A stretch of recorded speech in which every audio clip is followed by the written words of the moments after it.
I think he even suggested to me, he said, well, you could just start something, if you're interested in doing that. And I kind of thought, gosh, I really don't think I've got the skills, the knowledge and the confidence to do that. But then I kind of thought, well, what do? You either kind of bitch about it or you do something about it. So I bitched about it. No, I didn't.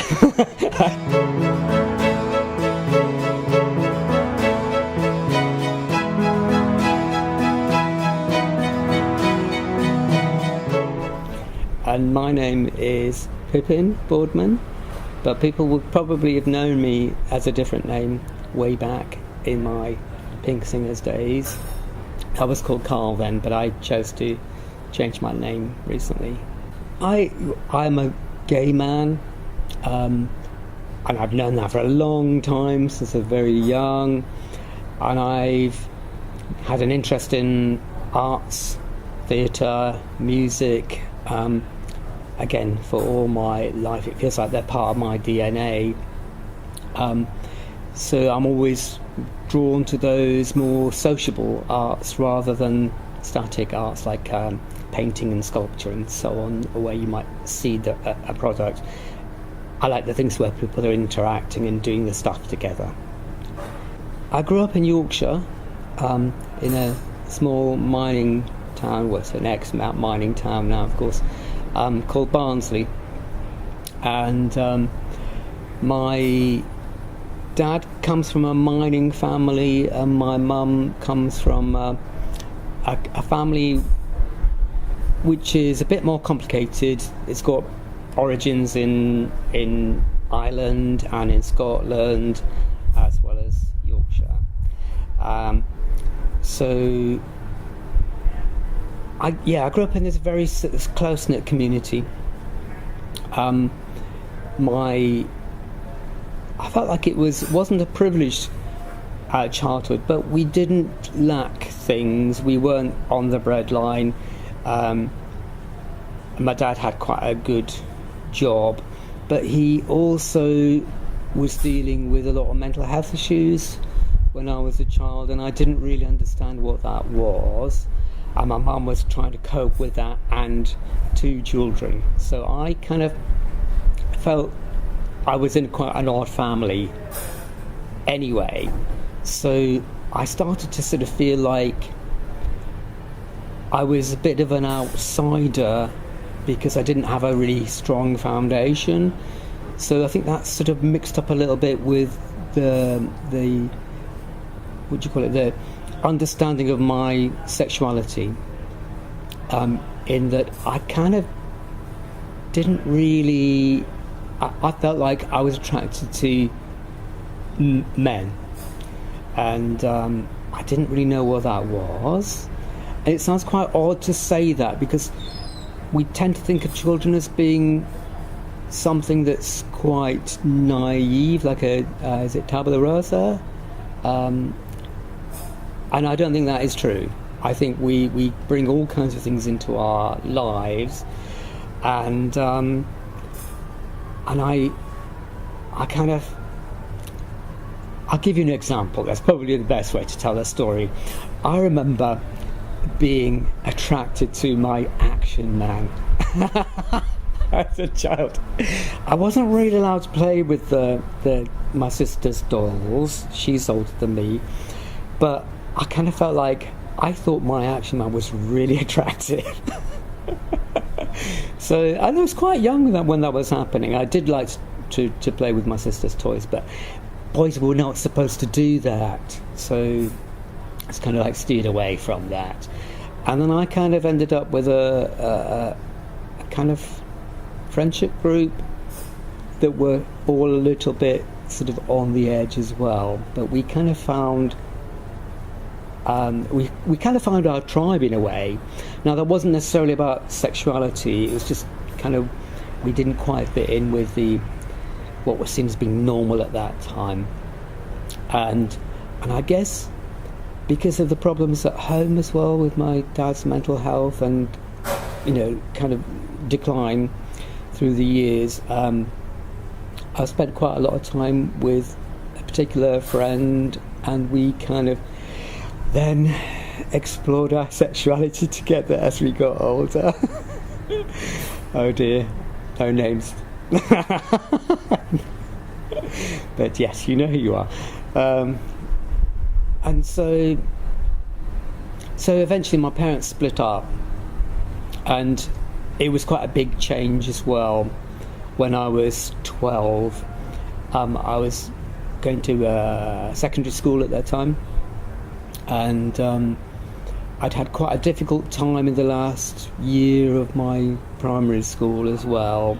And I think the teacher, I think she was homophobic, and I think she saw something in me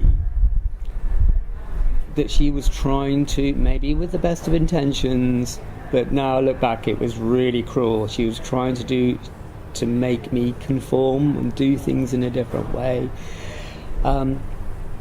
So I kind of felt like because I was kind of a little bit more vulnerable, maybe, she was trying to maybe, think of this in a generous way, to toughen me up a little bit. But that clearly wasn't very helpful, but I ended up very isolated from all my friends at the school. So when I went to the comprehensive school, my parents had split up. We had to move to a new place. I lost my friends. My lovely friend who I grew up with was going to another school. We were living in a different part of the town. So it kind of felt very, very isolating after that, and I just kind of kept my head down at school. But there was a lot of homophobia and bullying and abuse, not just from the other kids, from teachers as well. It was kind of quite a toxic environment. And because that's such a small, close-knit community where people were depending upon each other in good times and bad, because of the mining industry, if you didn't quite conform, I think people struggled. And eventually I kind of made it through to leaving school, and I started to go to the local operatic society. And we always did Gilbert and Sullivan, and it was so heteronormative because as soon as you joined this group, everyone was all expected to find someone to go out with, and that was a bit of a challenge. But I really liked girls. I liked women. I've always really liked them. I find them very amazing people, very relatable. And anyway, I eventually kind of started to have a little bit of a friendship, which developed into something a bit more of like conventional boyfriend-girlfriend relationship with somebody called Catherine. But we were really good friends, and that's how it developed. And eventually, as we were getting a little bit older, maybe 17 or possibly 18, I just had this kind of feeling that something was bubbling up in me, and I just couldn't stop it any longer, and I had to sort of out myself to her, just because I thought, I don't want to deceive her. I don't want her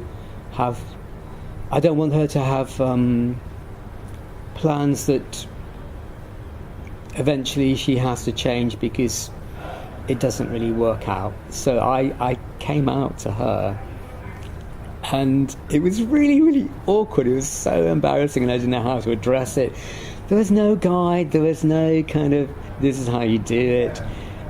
But I just eventually said to her, I think we can't go out any longer because I think I'm gay. And there was this really long pause, and then she started laughing, and it was it wasn't a mean laughing, it was a generous laughing. And she said, "It's really strange that you should say that to me, because I've been trying to figure out a way to tell you that I'm a lesbian." And she'd kind of been in this sort of parallel trajectory where, and maybe that's why, maybe we saw something in each other in the first place, where we were like, okay, so this person I think has got some sort of an understanding of where things are going, but we couldn't necessarily name what that was. So after we kind of outed each other to each other, we decided that in some ways we would keep up appearances, because we would always still be friends. We were still friends, and we were doing the same kind of things and activities. But we didn't have that same commitment to each other. We weren't going to get married. We weren't going to have kids. We weren't going to do any of those sort of traditional things. And eventually I ended up moving somewhere very close to where she lived. And we would kind of introduce each other to other people that we'd come across outside of that, of our own circles. And, she introduced me to some of the friends that she had that eventually came out as gay men. And I would do the same thing if I came across somebody that I thought, oh, they're a lesbian. So we kind of almost like created our own little dating agency just through our little networks as we were kind of growing up into our older teenage years. And I did have this fling with the guy in the operatic society, and it was quite weird because he was really camp and outrageous and flirtatious with everybody, and he didn't care. And I was like a moth attracted to a candle here. I was like, I want some of that. I wanted to kind of like take that confidence that he had into my life, and it's almost, he became so outrageous in the way he behaved that no one kind of questioned it. And then eventually we had a little bit of a fling, and then it all went horribly wrong, as these things do. Anyway, I decided I was going to go to college and went away to study at Dartington College to do a degree in theatre. So I kind of took my theatre work, my my theatre training that I'd done when I was still in Barnsley. Oh, I forgot to say that a new course opened whilst I was there, which was incorporating lots of elements of theatre, dance, music, and performance of technical things.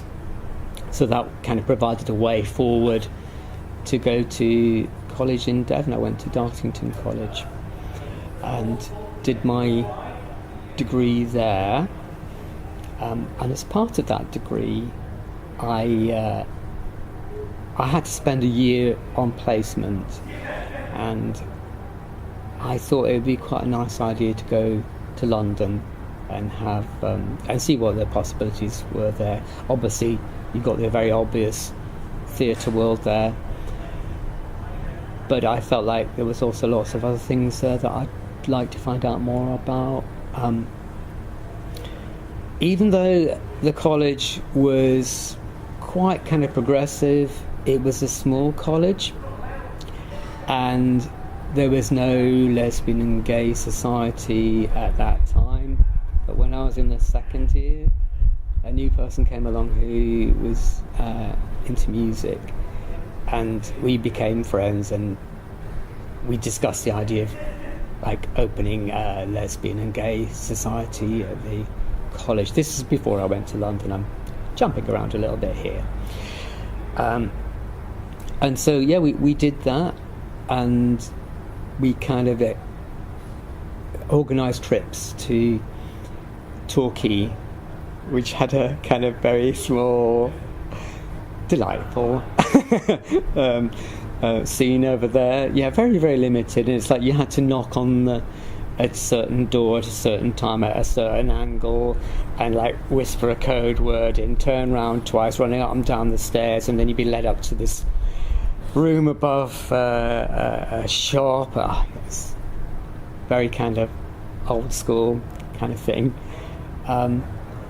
So yeah, that was part of the journey leading up to going to London.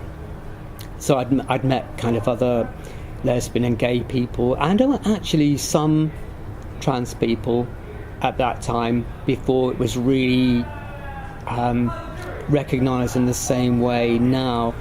There was somebody at the college who, when she was first there, was a girl, and then she started to call herself a man, and that was it was something that I'd never come across before, so that was an interesting kind of way of thinking about it. But it was very clear that she felt she was a man, and she was a man. And then I think I'm guessing that from that experience, she probably changed all her pronouns and made a whole new life. So I'm only saying her because that's how I knew her at that time, but I'm sure that they are now identifying as a man and have the male pronouns. So in that year in London, I thought I'd try and find some other organisations, theatre groups, performances. Lots of fringe performances were happening all across London during that time. But I did come across a whole new set of people that were working in City Limits, which is an old magazine that some people who were around in the late 80s, early 90s would remember. This was an alternative to Time Out, and it was a guide to the city, and they had some really good articles about places to go, networks, organisations, and it was very kind of queer friendly. And there was a guy, Carl Miller, who worked there, who I got to be quite a good friend with. And anyway, one of the things that came up looking through City Limits was about the Pink Singers. I don't remember whether there was a particular article, or whether it was just in the listings of things that were happening. And that was happening at the London Lesbian and Gay Centre, which was a relatively new thing at that time. But it was an amazing space. So the whole building, I think it was probably originally an office building, but it had lots of different floors on it. It was a very welcoming space. Lots of really brilliant people working there in their own little spheres, but it was like a kind of hub that brought people together. So it had political elements to it, and it had social elements to it, and it was a safe space. People would meet up there socially and do activities. One of them, of course, was the Pink Singers, who met there on Sunday afternoons, I think it was. Yes. Well, it was an interesting building, the London Lesbian and Gay Centre.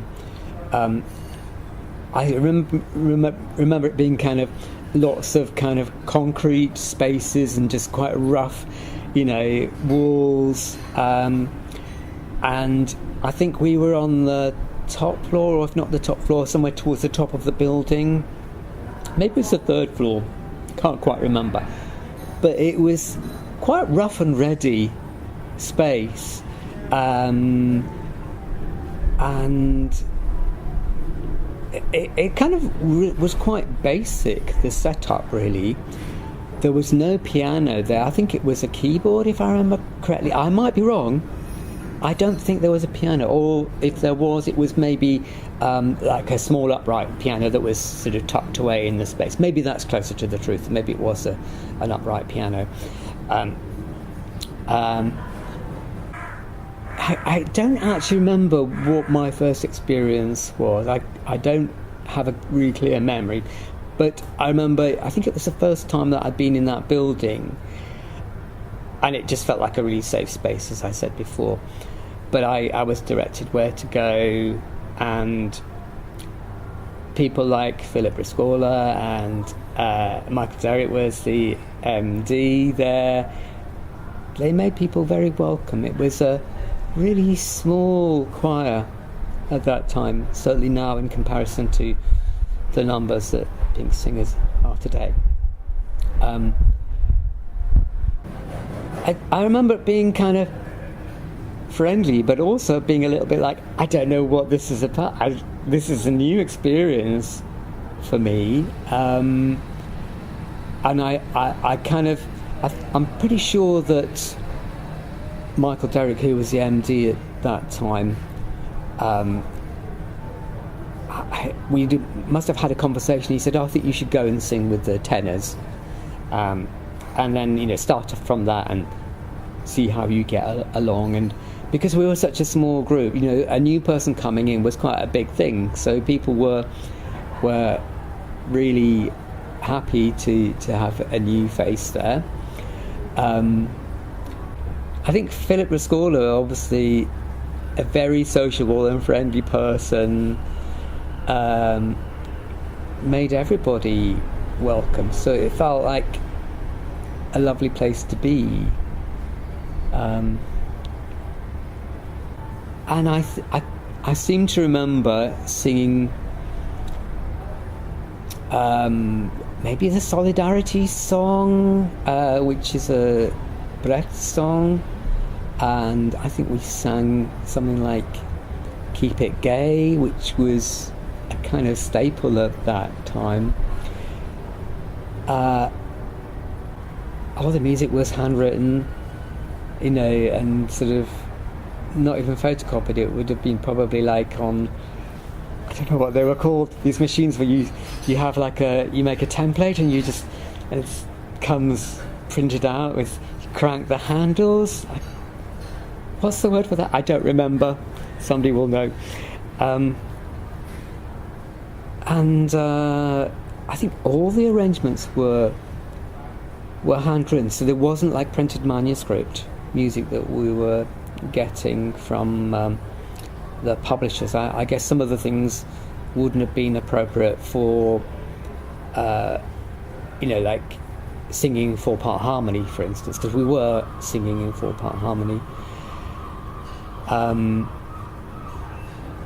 So it felt like very homespun, really, and basic and kind of comforting in a way. And it was a kind of slightly disparate hodgepodge of people.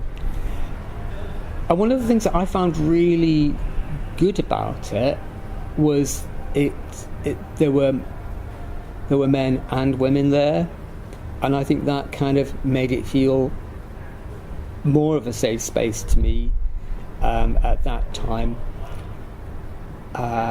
because I didn't want to be just going somewhere to meet other gay men, to have, sexual encounters, and I wanted something to be a nice, safe space to meet. And I think when you have different genders in that mix, it just means that you can't make assumption about who is going to be there and why they are there.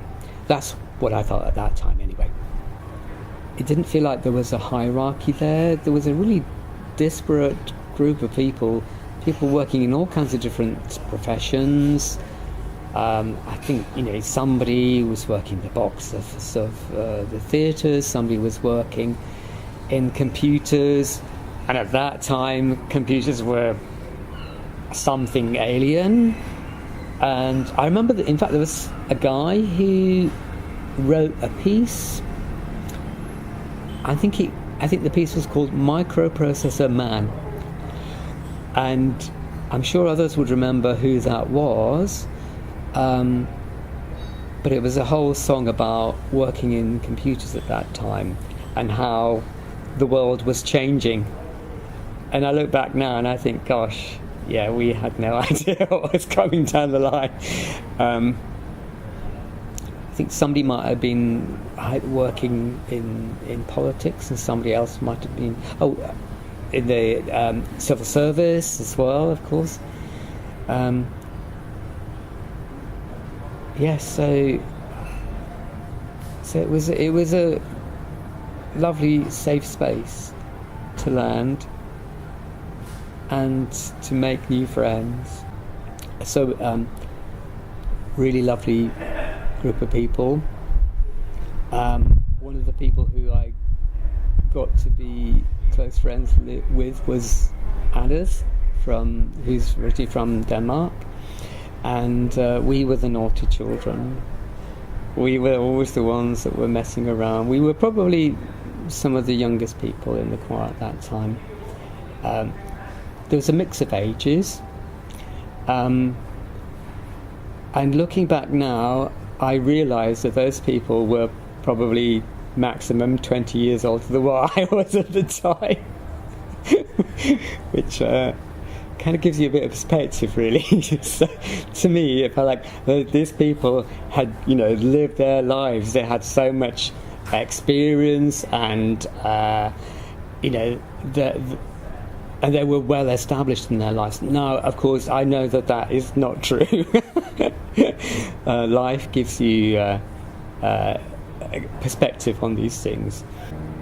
Another thing that happened is that afterwards, you could socialise, because it was really quite intense. I think it was a couple of hours with a short break,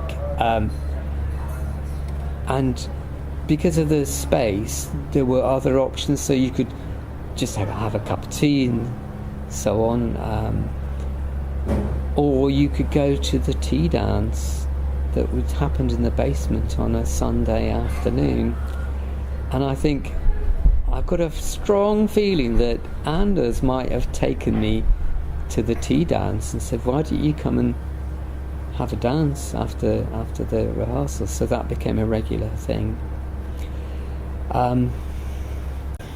But there was quite a strong political element to the Pink Singers at that time as well, and I think that's partly due to Michael Derrick's influence in the music, the repertoire that we sung, and of course this was during the time when the HIV pandemic was happening, if I can call it a pandemic. So there was a lot of time of trying to make positive moves forward, to empower people, to support people, and only, I suppose, in the other political parties, that in the late 80s was the time of Section 28, and there were protests around that, and Pink Singers had played a part in trying to what's the word? I want to say fight against that, but that kind of feels like a destructive one. I want it to be more of a creative force, because I think that's what the arts and music are about. But they were part of a group of people who wanted to make those societal changes, along with other much more strongly identified political groups. I can remember going on some of those marches. In fact, that was probably before I went to London. There was a big march, I think it could have been in 1988. And the streets of London were just thronging with hundreds, thousands possibly, lesbian, gay, queer people, and who felt a real strong sense that all the opening of a new society, new ways, new kind of relationships was being pushed back, and the partial decriminalisation of homosexual acts between consenting adults over the age of 21, that was all kind of being squeezed out, that the attitudes of people were being squeezed that there was a hope that things were changing and progressing in a more positive way, but this was a time when those doors were kind of closing in, and people clearly felt threatened by that, and people wanted to make a stand and be counted and be there, and be public and open and out as a queer person. So I remember going to some of the, Pink Singers did quite a lot of fundraisers at that time, so there were definitely ones for Lighthouse that happened, and we were always kind of looking for ways to strengthen the political things as well as the social parts of the group, to find new members, because we were really a tiny amount of people at that time. And of course, being London, people come and go. It's a transient place, and I was part of that transient nature as well. So I came in, and then I had to return back to finish my degree. But in that, as part of that time, there was this amazing opportunity that came up to go to America, to Florida, to sing with I think it was the South Florida Gay Men's Chorus, and it just felt like just the idea of going to America was quite a big one, but to go as a kind of openly out choir to America is a really big thing. It's a very special time. I think there are a few key people, maybe 2 or 3 people in the choir that sort of subbed for them, because we were a really small group, and of course a lot of people couldn't afford it, and I was one of those people. And I kind of I benefited from other people's generosity there to pay for the flights, because I just, it wasn't really in my financial reach at that time. I think somebody called Sandy was part of that, and I think there was such a strong drive to get a more substantial group of people there. So those people probably, gave a lot of finance to facilitate other people to be part of that. And I'm really so grateful that they did, because I just wouldn't have been able to do it otherwise. I'm just trying to think who else. Yeah, some people were, already on a kind of clear career path, and other people weren't in that position. I'm just trying to think how many people actually went. It feels like it was 10 people, maybe 12. And if I'm wrong, I do apologise if it was like 20 of us and I've just forgotten those people. And I don't think it was. I think it was somewhere between 10 and 20. But yeah, I think it was obviously very, very important for Pink Singers to put on a good show and to have people there to make an impact, and so that we were supporting each other, not just on the financial front of people being supported to do it, but just to have bodies on stage as well. And of course, some people might have had family commitments. They might have had work commitments they couldn't get out of at that time to go to America. So we were a very kind of small group. Yeah.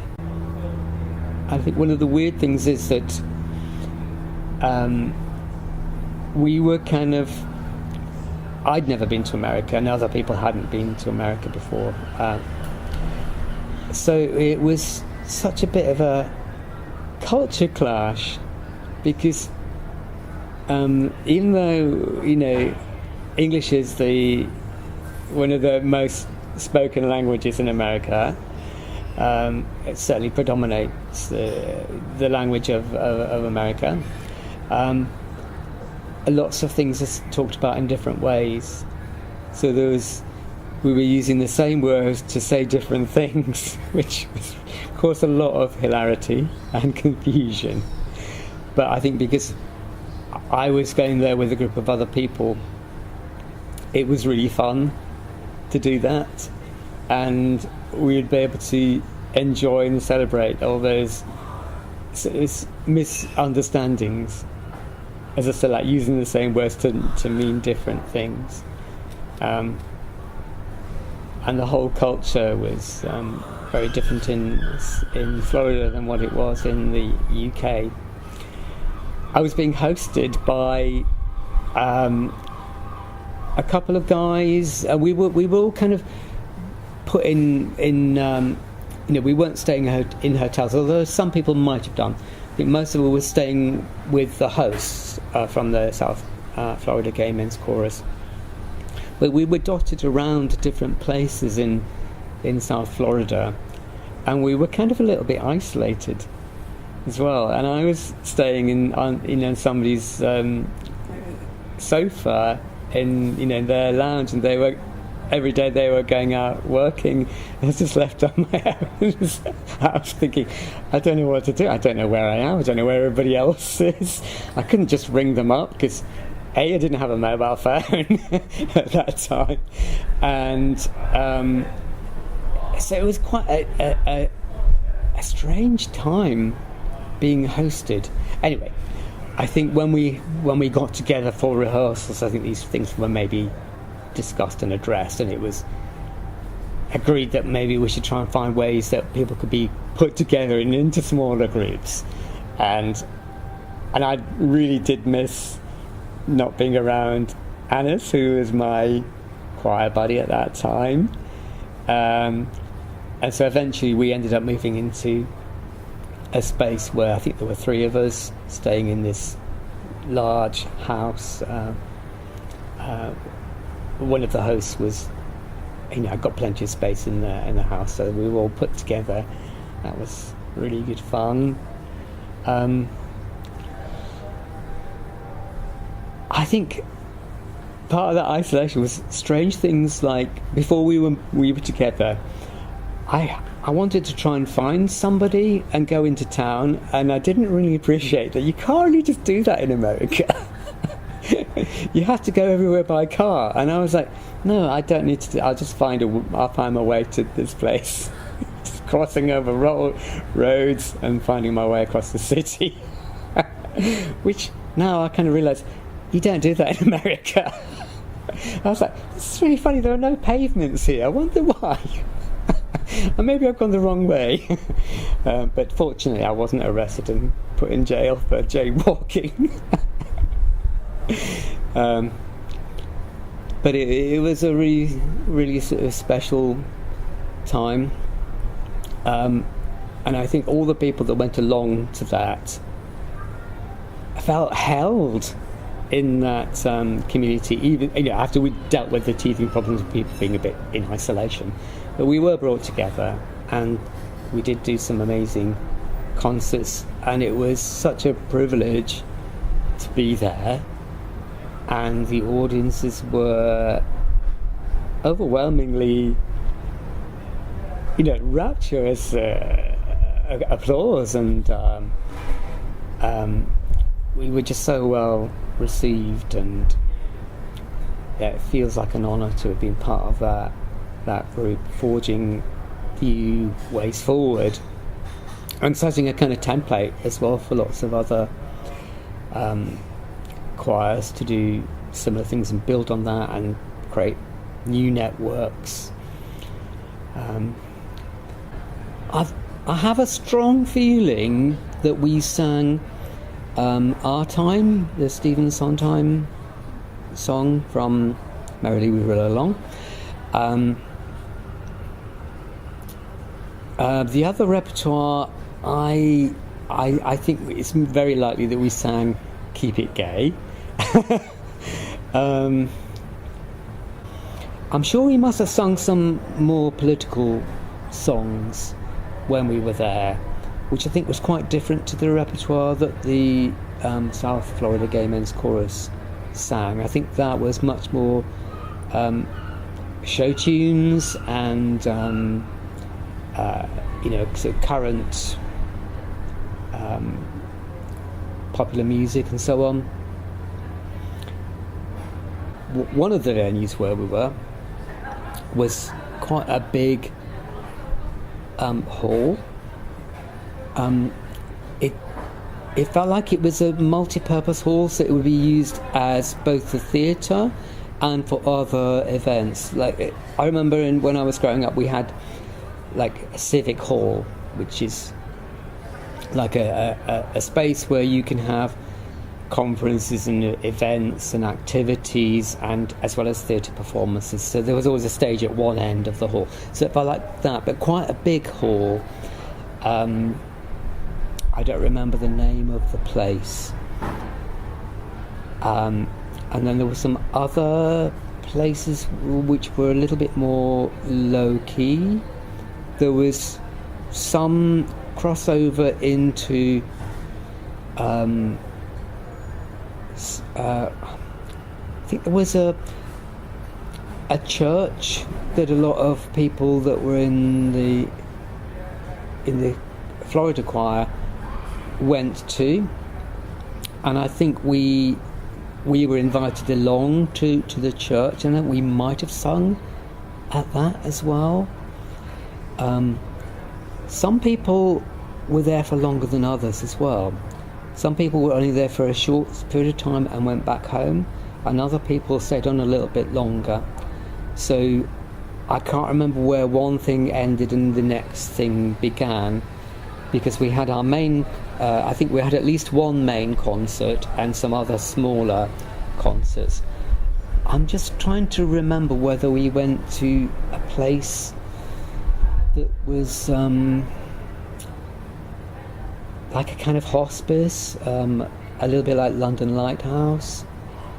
And I also don't remember whether maybe we only saw part of what they were doing. It felt really intimidating, because there were lots of people. It was a really big choir. We were just this tiny little group of people that just shuffled on the stage, looking quite nervous. And we just had to, steel ourselves and just take up the space that had been given to us so generously by this amazing crowd. And the audiences were really, really lovely, very, very generous. And I think we were doing some fundraising as well as part of it. I think the ticket prices were fundraisers as well. So a lot of hilarity came out of that experience. Just going to cafes and to diners and things, it was like being in a film. And just the fact that you might be offered a waitress would say, "What would you like to drink?" And you'd say, I don't know, some juice, and they would string off like 30 different kinds of juices that were available, some of them that you'd never even heard of before, and then just going, maybe some apple juice. Just sticking with what you know. It seems ridiculous looking back now, but I guess what I'm saying is that I'd never felt so English in my life. Probably I could say the same thing now. I felt more English at that time in America than what I have done at any point in my life and I've been to many countries, and I've never felt so English. So that was a really beautiful time. Eventually, I did sort of have to deal with some health problems not long after that time, and I ended up staying much longer in Devon after I'd finished I didn't really finish my degree strictly, because a lot of difficult things happened medically, but then I was allowed to finish my course because rather than defer, because I was so far through. I was in the last, probably, what would it be? I don't know. I'd done like 7/8 of the course by that time, and even though I couldn't complete the last bit, I was given the minimum pass for that. But I ended up staying in Devon for longer than what I thought. Eventually, when I felt like my health was in a better place, I decided that I would want to move, and I really wanted to move back to London, but I kind of felt like that wasn't really the right time to do that, so I thought maybe the compromise would be to move to somewhere either like Bristol or to Brighton. And even though I didn't really have any friends in Brighton, I eventually decided that that was probably a good thing to do, because if I was going to stay in the West Country, Bristol would have been a very good option, but I thought I wanted to be much closer to London and see if I can make some other connections with the London scene, even if it wasn't directly. It was just be a kind of train trip, and try and reconnect with some of those people that I knew as well. So Brighton was the compromise, which I was very happy with, and I really wanted to sing in a gay, lesbian, queer choir, and I did a bit of searching around. I was thinking, well, it's really funny, nothing's kind of coming up in the local listings, and eventually I kind of made enough contacts with people to sort of say, is there something that I'm missing here? Is there something that already is here that I haven't found? There was a really lovely guy called James Ledwood, who a lot of people that live in this area would know, and lots of people further afield who his sort of sphere of influence went way beyond Brighton and Hove. He published a magazine called, at that time, G-Scene, and it was all the local kind of groups and sort of like the nightlife, the social life, the politics. There were articles written about people's lives. Anyway, it just covered lots of different areas, and eventually somebody sort of flagged up that I should talk to James, and he'll be able to tell me whether there's a group in Brighton of queer singers. I remember him saying that there were some very small groups that had come and gone, but there had been nothing that had sustained, and nothing that was in existence at that time. So I think he even suggested to me, he said, well, you could just start something, if you're interested in doing that. And I kind of thought, gosh, I really don't think I've got the skills, the knowledge, and the confidence to do that. But then I kind of thought, well, what do? You either kind of bitch about it, or you do something about it. So I bitched about it. No, I didn't. I took the attitude like, okay, there's an opportunity here, and I'd connected up with a switchboard here, and they had a space where, which was kind of free in the evenings. They worked in one space during the daytime and had another space in the evenings. So they said, well, why don't you use this space? And if you set up kind of like a bit of publicity, write an article in Due Scene, put up some posters. This is before social media. The internet was a thing then, but it wasn't quite a limited thing, and it wasn't the way people found out about organisations at that time. It was going to change very soon after that, I'll just say, but at that time it was physical print media, posters, magazines that would put out information.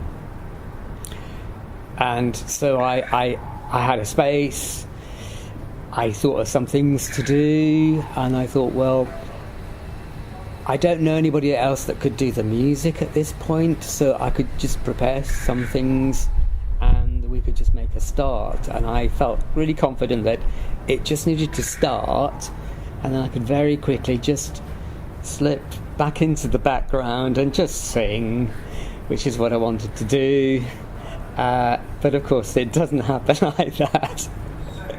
And we sort of started off with maybe only about 7 or 8 people that first rehearsal, but it was a start. We were in some ways it's kind of quite similar, because we were in what was used as an office space in the day, even though the London Lesbian and Gay Centre had become another entity, but it was essentially a building that was all concrete and kind of probably office space before that. And we were, oh gosh, I thought of another parallel. We were kind of up towards the top of the building and had these really lovely views across the city. So this is a building, community base on Queen's Road. So you could see across the valley to the other side of town. And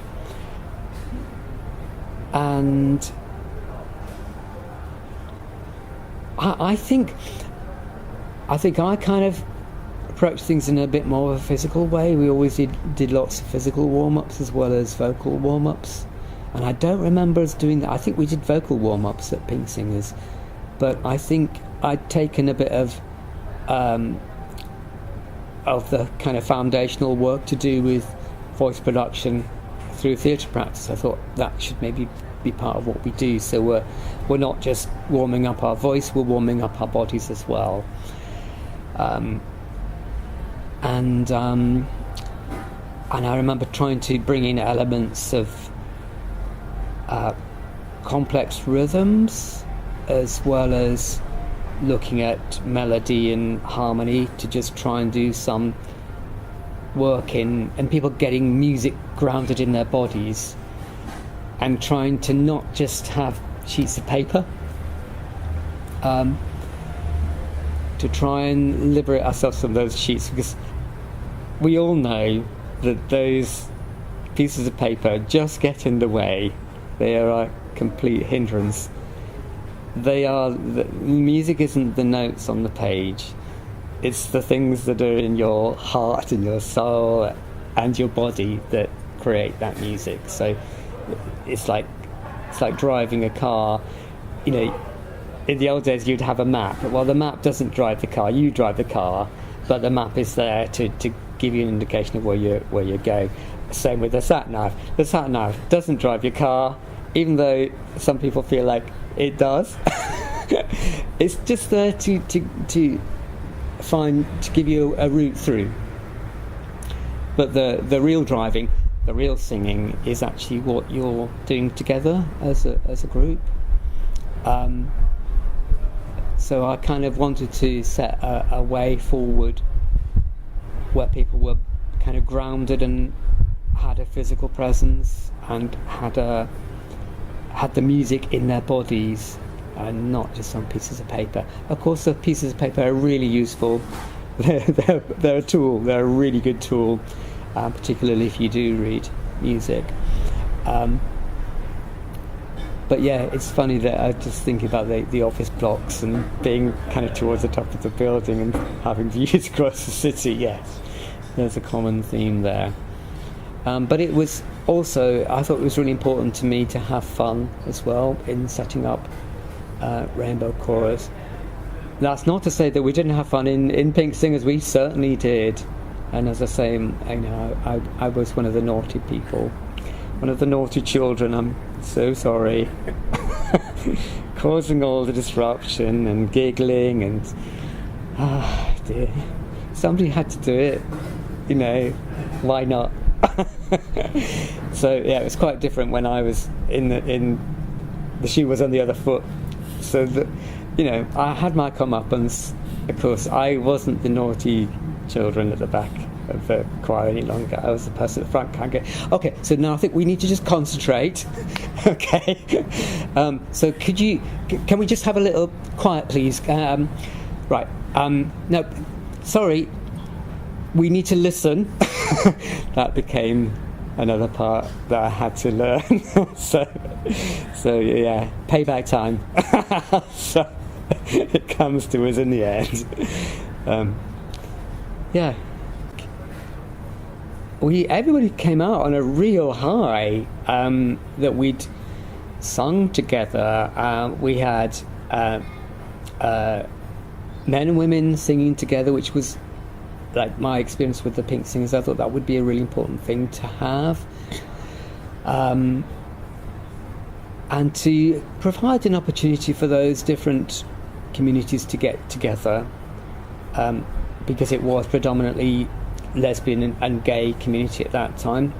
Yeah, I mean, I think it's very clear that I took that model of the Pink Singers, and used it as a kind of way to imagine what the Rainbow Chorus could be, and I think I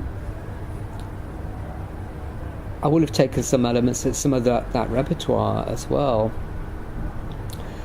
I was quite interested in world music, and I sort of found some what would you call them, like folk music things from other countries, and introduced them to the choir, and I really liked using rounds, cannons, certainly as a way to do warm-ups that went beyond being just technical things, that had a musical element and meant that people were having to find a way into singing something different than just the melody. You were listening to other voices around you whilst maintaining your own voice, so you had that kind of connection. I think there was some classical music that started to come into the repertoire. I think we might have done some classical music as part of Pink Singers as well, but that was just one of the things that we did. Again, I can't really remember so clearly, and this is why I need all these other people to just prompt my memory and say, "Oh no, we did that thing, But I mentioned this earlier, that we did this Requiem, and that was a kind of contemporary classical piece. So, and that came just after we'd been set up a year. That came into our repertoire, and that had a mixture of kind of quite lyrical music as part of it, and also some more challenging music, contemporary classical music, and that really did push the choir to learn new things and to go outside of what was comfortable. Now, I used to keep records on floppy disks of all these things, and I actually still do have them, and that would probably unlock some of these questions, because I'm sure those things were all recorded, so there's probably pieces that I've forgotten about completely that we used to sing in those early years that are somewhere on a floppy disk, and and it would be nice to see, to have my memory poked and sent in the right direction.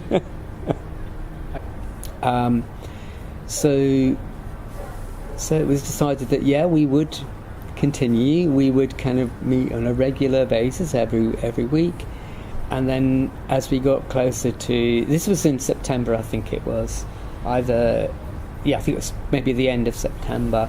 So after a few weeks, we more people came along, and we decided that we wanted to just do a bit of busking, really, before Christmas. And so we had a few things that we'd learned, and then we put in a few little bits especially for Christmas. People said, "Oh, I really like this song, I really like that song," and we just went from pub to pub, just singing whether we were welcome or not. We just did it. I think some people were a little bit baffled, like, who are these people coming into our pub and singing? But that was a kind of nice, gentle way of beginning. So we started to attract a bit more attention from other groups. There was a theatre group that I got involved with, and then we decided to do things together. This guy called Toby Collins, and he'd written a piece especially for World AIDS Day. This was 1998, and he wanted to present this requiem for those who die young on World AIDS Day in 1998, and he needed a choir. And because I knew him from a theatre group that he ran, he said, "Well, why don't we get the Rainbow Chorus to sing in that?" And so that was quite a big step up.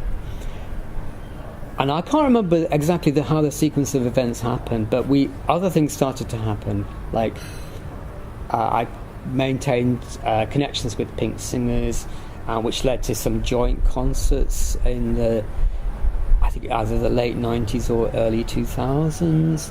And we had, I think it was the Sydney Gay Men's Chorus came to Brighton in it might have been 1999 or something like that. And so these kind of quite big things started to happen, and we were going up to London to do joint concerts, and then got involved with other groups further afield. And I don't remember the specifics of this, but before groups like Proud Voices and Various Voices and Hand in Hand happened, there was some kind of attempts to try and bring groups together from across the country. And I remember that we went to I think it was Norwich, I think it might have been the University of East Anglia, the first meeting where we got lots of different groups from choirs from across the country together. And then shortly after that, so maybe in the next year, I'm not quite sure, we ended up meeting in York. But through that, we'd made other links with other groups. There was a group in Birmingham. And so we did kind of quite regular joint concerts with other groups we would host, and they would host ours.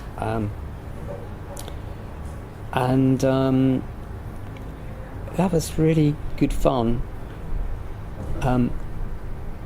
Unfortunately, those groups didn't last for a long time, but I think they sort of provided a way forward and set like a template for others to bring in new ideas and re-establish a mechanism where you could get groups together from across the country. There were links obviously being made with European choirs as well, and choirs in Ireland. So all those things started to sort of bubble up and become part of this much wider circuit, which was really good. But the Rainbow Chorus had gone in a very short space from being like 7 or 8 people to like 40 people, maybe within 2 years, and it was really quite hard work. And I was the person on the front line that was sort of having to deal with all the admin and the organisation and the music, and it wasn't really how I thought things should work, because I wanted it to be much more like grassroots, community led, and I was the person always standing at the front and also doing all the stuff in the background. So it wasn't very satisfactory, and I was just kept thinking, somebody will come along and they will take over this thing. They will step in as musical director. They will, things needed to change, and it got to a point where I felt like I couldn't really just continue with the model that had been set up, because it hadn't really done what it needed to do, which was, as I say, be much more community led. So I got to a place where I just thought I need to have a bit of a frank conversation with everybody, and suggested that we set up a kind of working party, a kind of committee to try and give a bit more structure, because there were lots of things were happening all the time. It was really hard keeping up with everything, and so a kind of group was formed, and I did say, look, I'm going to step down as musical director, and I'm going to give you a year's notice. So once we got this committee up and running, the committee need to start making those decisions about what the future needs to be, and it was tough. It's really tough, and I think it's not the best way to make friends by saying you're leaving. But I kind of felt like I had to do that. I had to kind of move. I had to step back, because the choir wasn't going to develop musically and as an organisation, and I felt like I'd done my bit in kicking the whole thing off and just getting it moving, and it needed sort of fresh input. And so it was tough.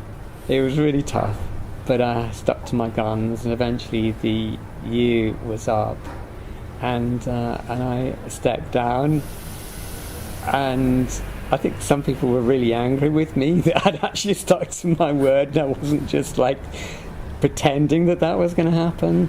I kind of made it really clear throughout that process, but I think it was just it was the right thing to do, because it wouldn't have grown, it wouldn't have found new, stronger roots, it wouldn't have developed in the way that it has done. So I kind of stepped back from that whole thing.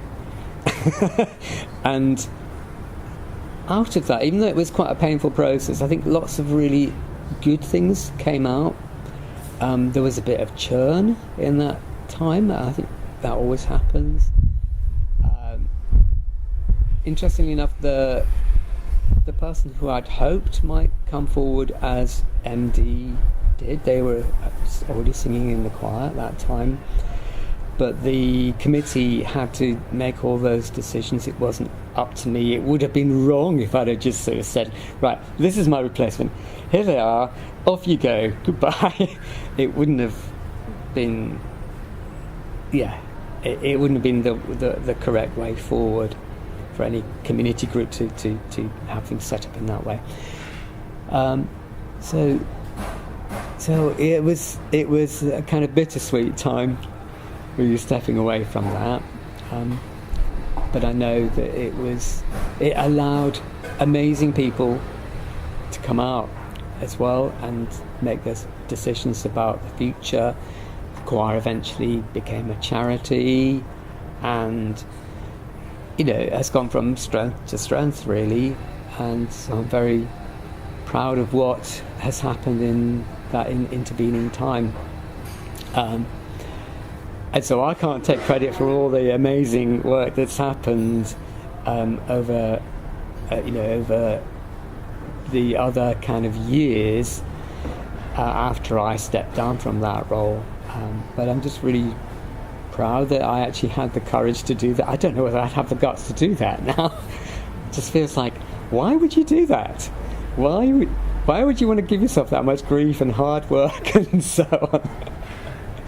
But it's also interesting that other groups emerged not long after that. There must have been something in the air, because like the Brighton Gay Men's Chorus sort of emerged not long after Rainbow Chorus was started, and then the Actuallys, and then other smaller groups emerged, and we got a whole rich kind of tapestry of options for those LGBTQ plus choirs in Brighton now. And we're not a great big place, we kind of got a relatively small population, so it's really lovely that the community here have just gone, there's space for this, that we can do this thing, and each group has its own kind of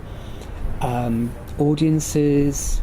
There are always crossovers, of course, and there are always times for collaborations, and we come together for events like World AIDS Day, and there are these other intersections, and I guess in some ways I'd like to see more of that happen, but it does take quite a lot of organisation from some really dedicated people to make those things happen. And who knows what may happen, what might be coming down the pipeline. There are other things like Various Voices which might provide an opportunity in the future. And if things happen in Brighton, that would mean a lot of really hard work, collaborating with lots of different groups, all bringing that together.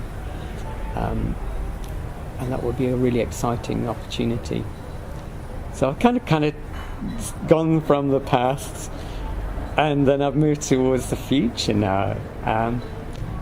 When we started as Rainbow Chorus, we didn't have a name to begin with, and I didn't want to just sort of dictate to people what the choir should be called. It was quite important to me to have, a democracy about how things worked, which is why eventually I had to just say, enough is enough, I've done my bit, now you've got to get on and make the important decisions. But we did have a debate about, suggestions were put forward, and we ended up with two strong suggestions, which we decided we'd just adopt both of them at the same time and just see how it went. And then I thought it will probably change, but it will be more of a progression rather than a decision. And we were originally the Sing Out Rainbow Chorus. And that's the thing about names, you kind of, what might be relevant at the time could very soon become redundant or ineffective or not representative of who you are as an evolving group. So it's kind of hard, but then you need some kind of an identity, and I guess you're going to be a product of the time that you are setting up or working in. I think it's how things have moved forward, and I think a really important part of that, and I think a lot of choirs have have kind of had to address this. It's incorporating the new generations of people that are not just the LB, lesbian, bisexual, and bisexual. It's the TQ plus, and I can't take credit for that because I think things have moved forward. But I think I'm just really proud of the way that the Rainbow Chorus and other choirs have embraced the trans community and all the other parts of that, which are many and complex as well. So we kind of mix these things up into LGBTQ plus, but it's much more than that. And I think that's brought a real richness and diversity and challenge into the Rainbow Chorus, and some amazing people have come from that, and I'm honoured to say that I've got some really lovely friends that don't fit into that lesbian, gay or bisexual category, that fit into the trans and all those other parts as well. So I don't think that's really answered your question, because there's nothing that I can take credit for, but I think that's something that is about embracing the new and creating a safe space for those marginalised groups and communities to feel that they're part of something much, much bigger. I guess none of these things happen in a vacuum. And I really do feel very, very strongly that there's been so many people, throughout history that have been silenced or sidelined, forgotten, and we owe them a huge amount of credit.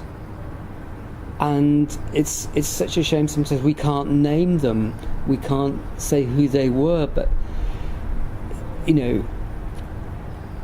lots of people go into creating things. Nothing happens in isolation. There's always connections. And this is what's really interesting about the Pink Singers, that when I joined, it was 1989, and to me, that group felt like it had been around forever. And I look back now and I think, no, it started in 1983, but it just felt like it had been there all, for decades. And of course it hadn't. And I knew that at the time, but it felt like it had been there a long time. And, you realise that people have really sort of thought about what is needed, what's going to work, what's going to bring people together. And I really do think that the power of the human voice is such, there's nothing like it. It's something so powerful, and to be in that moment, either as a singer or as an audience, part of something much, much bigger than yourself. So people have thought about how can we be together and show ourselves, present ourselves in a way where we can be who we are and be counted and be public and visible. The choirs are not an inward-looking organisation. Some choirs just sing for their own pleasure and their benefit. They would never think about performing. But I think there's something really important about taking what you've worked on, what you've rehearsed, and then taking that out into the world, whether you are loved or hated, and just saying, this is what we are, this is what we do. And people might not like it, they might hate it, it might not be their thing, but I think it's hard to argue with it that this shouldn't exist. You can't say that shouldn't happen. The music might not be to everybody's taste, it might not be somebody's particular thing, but there's such a power about that. And so those people that set up Pink Singers in the first place, other choirs across America, well, across the globe now, it's a global phenomena, they've not come from nowhere. And I think, interesting enough, to go back to my own personal story, I love being part of the operatic society in my hometown. Now, I did talk about the junior operatic society, but there were other groups that I was part of, and they came out of a whole other world, and a lot of them have now disappeared, sadly. But they came out of that post-war period where people needed to be creative and do things together. And if you're coming from a mining town, well, you probably need to do something that's going to exercise your lungs as well as having all the other social parts in your life. So things like operatic societies, they're a creative act, and promote health and well-being and community and togetherness. So I guess when you have new communities developing, the human voice is such a powerful thing. So why not turn that energy, bring those people together to have that diversity and unity, many people singing different things that make something much greater than the sum of its parts. It's really special, it's really important. And it's easy to forget that there was a time before those things happened in lots of different communities, not just the LGBTQ plus communities, but the other communities going back through history. Yeah. I mean, there's something about, I kind of tend to think of Rainbow Chorus as being my chosen family, or part of my chosen family. And, families can be tough places where you sometimes have to face up to some difficult truths. But I think if you've got a strong enough foundation, you can work to find ways through these. Sometimes they feel like insoluble problems. How do you reconcile that thing with that thing? They just do not go together. They just seem incompatible. But I think, with a chosen family, you have to work at it, and you have to try and find. Well, I guess you have to innovate, really. At the end of the day, so it's not about giving up things, although you might have to make compromises. But by making compromises, maybe you get the trade-off is that you get other things that you didn't even know that you needed in your life, that have and add value to your life. And so I guess that is a good trade-off. And yeah, these things are not always easy, but the rewards can be so enriching and positive, but the process can be horrific sometimes. But it's a bit like the grit in the oyster thing, isn't it? You can forge something really, really beautiful and precious and valuable by irritation, essentially. And more than irritation sometimes. Yeah, and this is what it boils down to at the end of the day, people. And we're all people. And people need people. This feels like the beginning of a song. People.